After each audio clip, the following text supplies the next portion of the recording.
I don't consider myself an American. This is not my country. I was born here, but I am black. I am not African American. I will claim my African descent before that Stars and Stripes has no place in my house.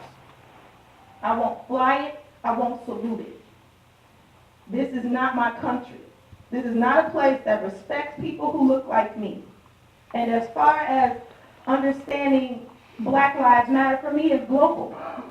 Because the same forces, the same oppressor that is behind mass incarceration of black people and brown people in the United States is the same force that is exploiting workers around the world, that is murdering indigenous people in South America. These are the same forces. The Wisconsin I've always known is racist. So let's be willing to be upfront about when we're talking about what this Wisconsin idea is, when we're talking about being unified along class lines that people are finally waking up to.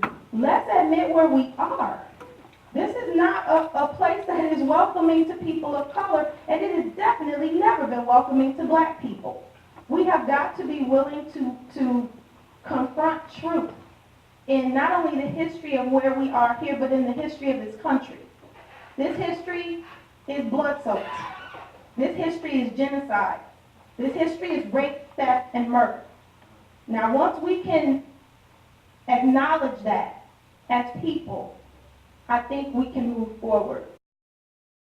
But that's the game that they play. That's the game that they're playing. And even now with the streetcar, you know, which has become a highly racialized, racist situation. I believe all of this stuff, all of racism and all this racism, it's gonna bubble up. The streetcar brought it out, and to have it's a coalition of Black Lives Matter coalition that's on that ad. But it ain't no Black Lives in that coalition at all. And it's not led by a black life, but you have people who are standing on it and who are doing commercials for it and calling out elected officials, whether you agree with them or not, who's been standing in their corner, who's been in the corner of black folks for a long time, calling them out over the streetcar. And so we have to, again, that's that language is so critical and so important, and really where the battle is when you're thinking about TV and video and how we live in an age where we don't read books too much and we don't research. We got 160 characters to say what we got to say and move out of the way. And so fighting that, you got a hashtag Black Lives Matter. This streetcar is taking away money from the community. Y'all should be standing against it, and these elected officials will have you tricked thinking that that's what you're supposed to do instead of seeing that it's a Republican and conservative tactic that's trying to they don't really care about black lives at all. They just want to make sure that their interests are being met and will use anybody that they can, whether they got to pay you or trick you to do it.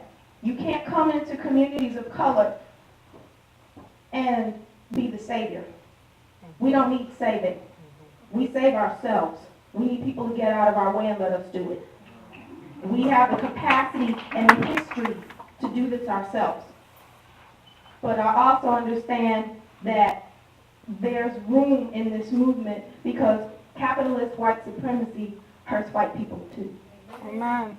You are victims too of the same system.